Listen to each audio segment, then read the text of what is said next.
bahwasanya para ulama membagi tauhid menjadi tiga, yaitu tauhid rububiyah, tauhid al-uluhiyah, tauhid asma wa sifat. Itu sebenarnya dalam rangka untuk memudahkan penjelasan. Karena tauhid asalnya datang secara tergabungkan. Tidak ada namanya pembagian tauhid. Tauhid datang secara berkumpul, tersatukan. Yang membagi tauhid siapa? Yang bagi tauhid adalah manusia itu sendiri, orang-orang musyrikin yang menyimpang.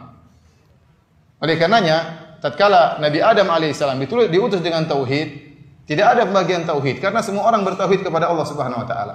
Berjalan 10 kurun, setelah 10 kurun baru mulai timbul kesyirikan.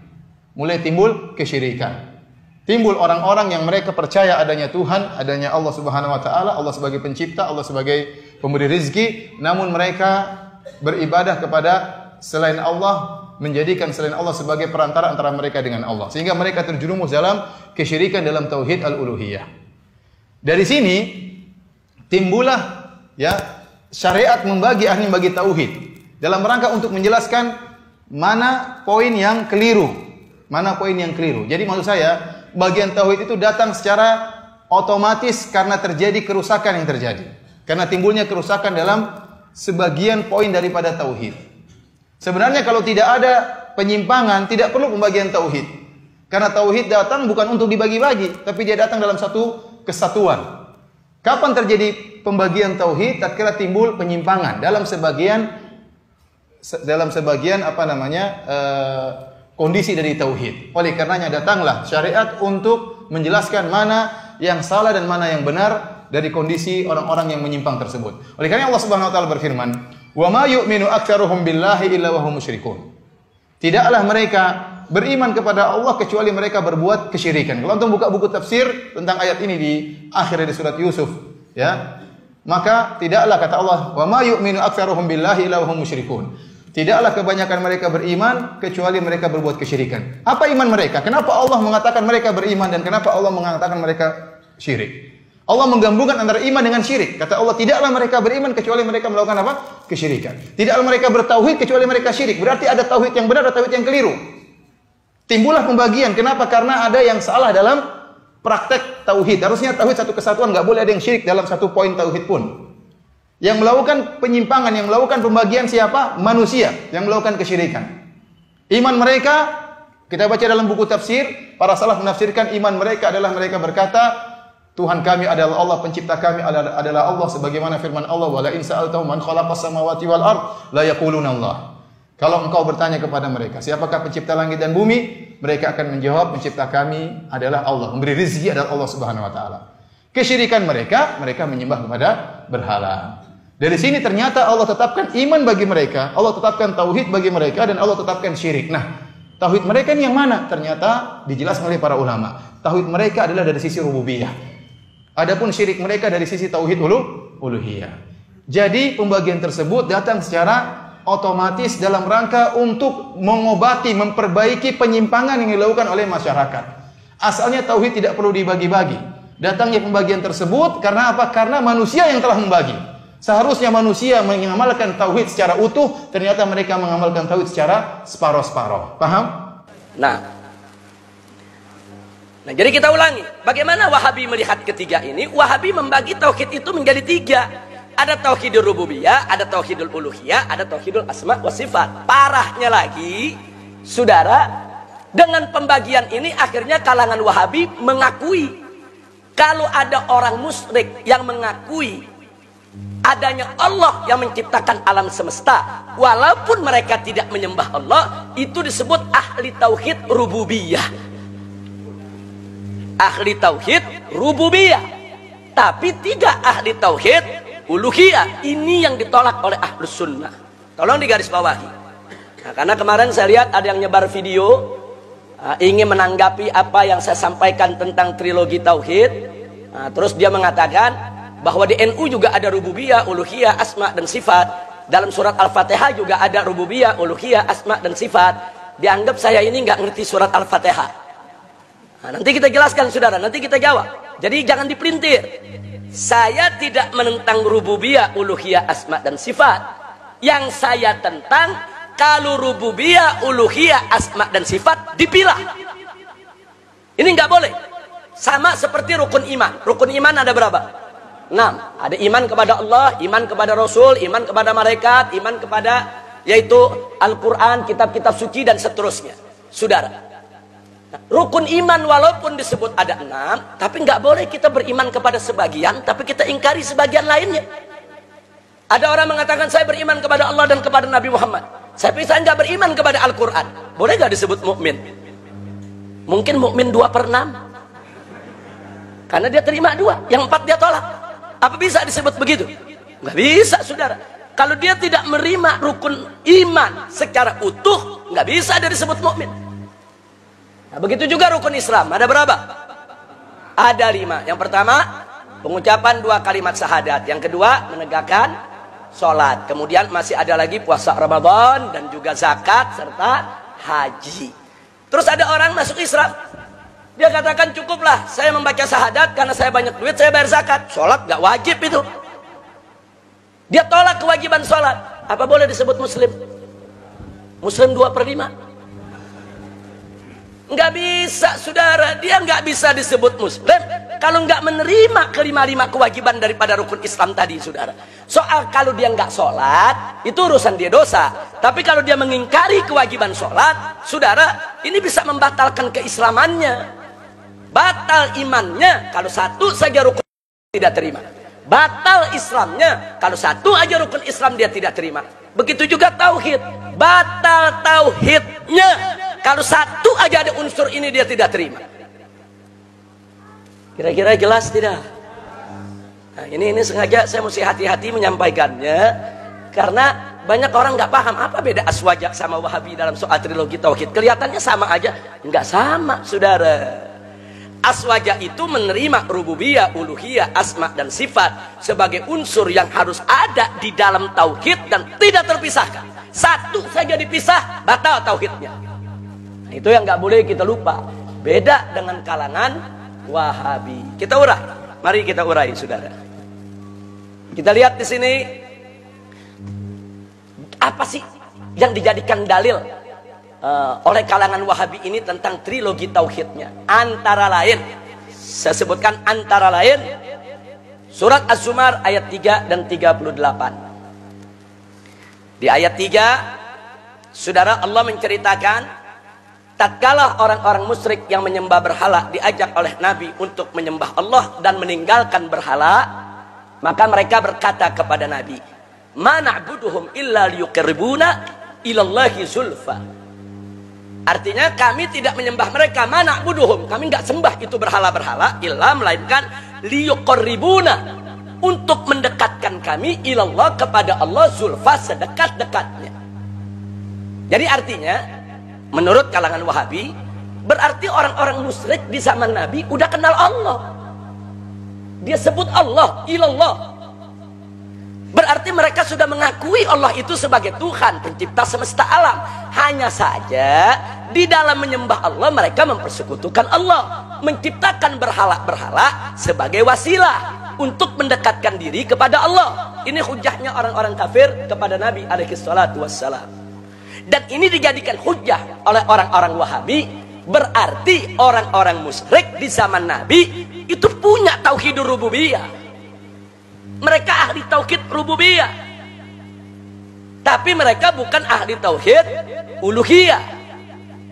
Nah, begitu juga saudara di ayat ke-38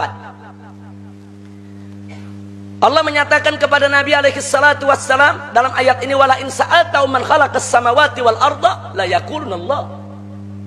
Hei Muhammad, jika kamu bertanya kepada mereka itu para penyembah berhala, man khalaqas samawati wal arda, siapa menciptakan langit dan bumi? La yaquluna Allah, niscaya pasti mereka akan menjawab Allah. Nah, jadi orang Wahabi lebih yakin lagi, berarti orang musyrik di zaman Nabi kenal Allah dan mengakui Allah itu yang menciptakan alam semesta. Hanya mereka mempersekutukan Allah dalam penyembahan. Oleh karenanya mereka patut disebut ahli tauhid rububiyah, karena ada rububiyahnya mereka akui. Cuman saat menyembah Allah, mereka nggak punya tauhid uluhiyah. Ini yang jadi persoalan di sini ya ikhwan. Yang jadi persoalan, orang-orang musyrik ini disebut ahli tauhid. Ini jadi persoalan serius bagi Ahlus Sunnah, nggak sembarangan. Mari kita lihat selanjutnya, saudara.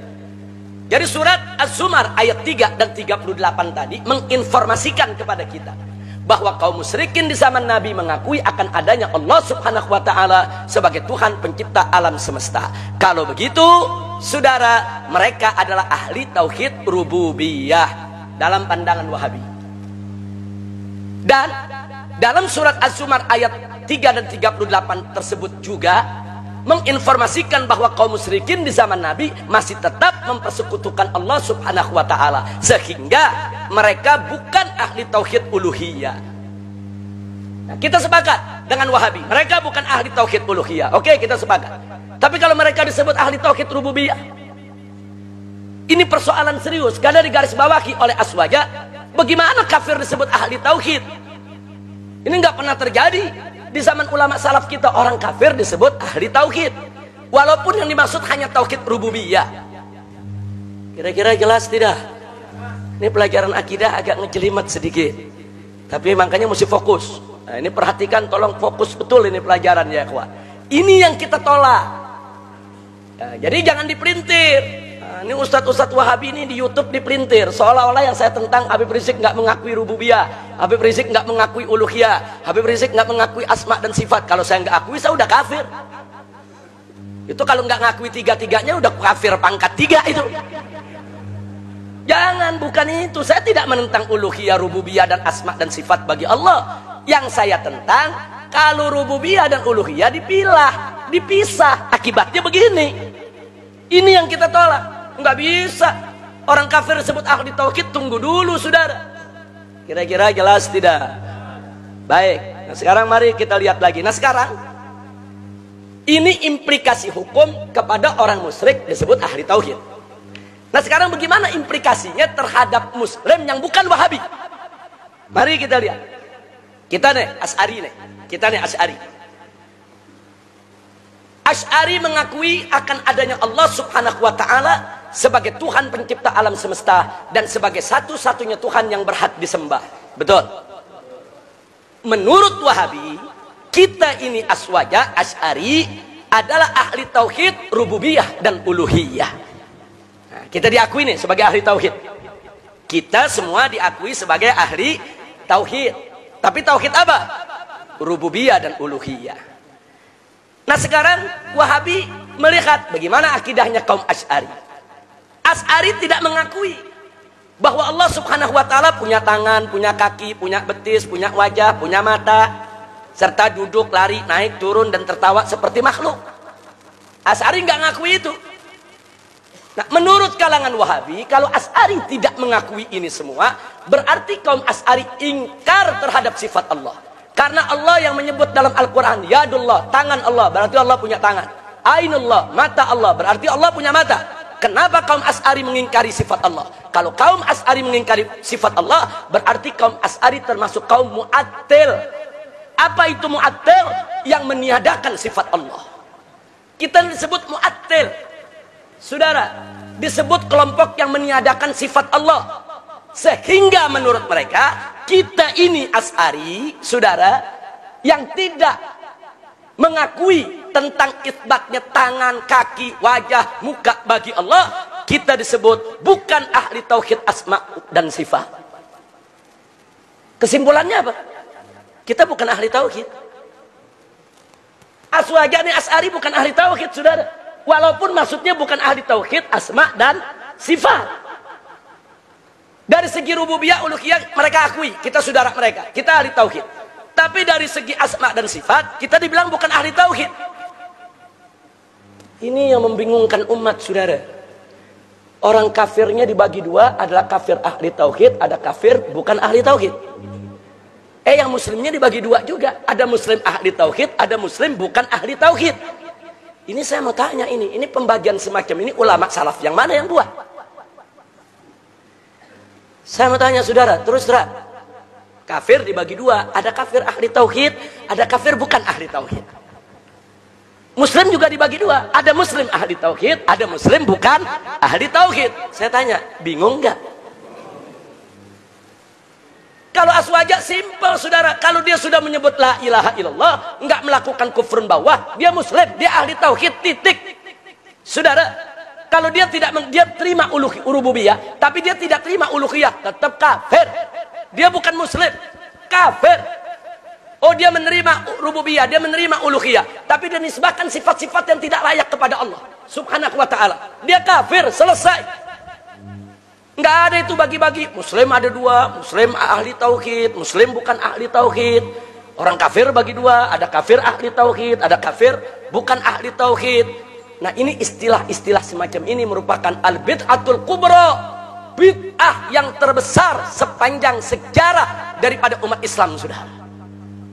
Jadi jangan kalangan Wahabi cuma cerita bid'ah, tawasul bid'ah, tabarruk bid'ah, ziarah kubur bid'ah, memperingati maulid bid'ah, memperingati Isra Mi'raj bid'ah, marhabanan bid'ah. Semua mereka sebut bid'ah. Ini yang mereka lakukan super bid'ah.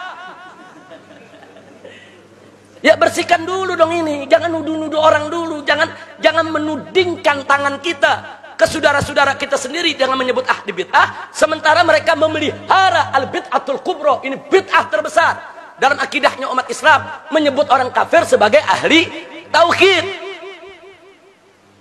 Kira-kira jelas tidak? Ya, kadang-kadang memang ceramahnya, belajarnya mesti ditekan-tekan juga. Kadang-kadang mesti lembut, tapi kadang-kadang mesti ditekan juga sekali-sekali, biar terpatri di benak kita dan di hati kita, insya Allah. Jadi kesimpulannya apa trilogi tauhid Wahabi? Mari kita lihat saudara. Ini saya hanya ingin menyoroti sisi berbahayanya dari trilogi tauhid ini. Kaum musyrikin karena mengakui adanya Allah sebagai Tuhan pencipta alam semesta, walaupun tidak menyembah Allah, maka disebut ahli tauhid rububiyah. Sedangkan aswaja walaupun menyembah Allah Subhanahu wa ta'ala, akan tetapi karena tidak mengakui bahwa Allah punya sifat seperti makhluk, maka aswaja disebut bukan ahli tauhid asma dan sifat. Yang musyrik disebut ahli tauhid, yang muslim disebut bukan ahli tauhid. Artinya di sini terjadi pentauhidan kafir dan pengkafiran ahli tauhid. Ini metodologi akidah macam apa yang seperti ini, saudara? Kita kalau mau bicara metodologi itu harus lurus, tegak lurus, tidak bias, tidak bahaya. Ini berbahaya bagi akidah umat Islam di seluruh dunia, ya ikhwan. Nah, jadi konsep pentauhidan kafir dan pengkafiran ahli tauhid, saudara, ya ini adanya cuma di Wahabi. Liberal aja nggak punya, saudara. Liberal itu udah super bahaya, nggak punya. Nah, ini kita saling koreksi. Jadi saya di sini, saudara, bukan ingin menjatuhkan Wahabi, tapi saya ingin memberikan pemahaman kepada saudara-saudara saya yang ada di Wahabi. Ayo kita dialog baik-baik, ayo kita duduk sama-sama. Jangan kau teriak-teriak di YouTube, menyesat-nyesatkan Asy'ari, mengkafir-kafirkan Asy'ari. Saudara, tunggu dulu. Kalau kita mau buka-bukaan, kita bisa buka. Ini kita buka sekarang buat umat. Kan yang begini-begini umat banyak nggak tahu, saudara. Umat nggak tahu yang begini-begini, saudara. Sebab ini bukan pelajaran tabligh akbar, bukan. Ini kalau kita mau kaji, ini kuliah di universitas, saudara. Nah kan ini jamaahnya jamaah tabligh. Nah kalau udah jamaah tabligh akbar, kadang-kadang disuntik pelajaran kuliah setengah mati Profesor Baharud. Nah jadi kira-kira jelas tidak? Yang begini karena tidak dilemparkan tabligh akbar, umat gak paham. Umat mesti tahu. Jangan umat cuma pasrah terima di bid'ah-bid'ahin, saudara. Umat maulid di bid'ah, oh iya, aneh ahli bid'ah, aneh ini nggak bisa jawab. Nggak taunya ngatain super bid'ah, sudah. Kira-kira jelas tidak?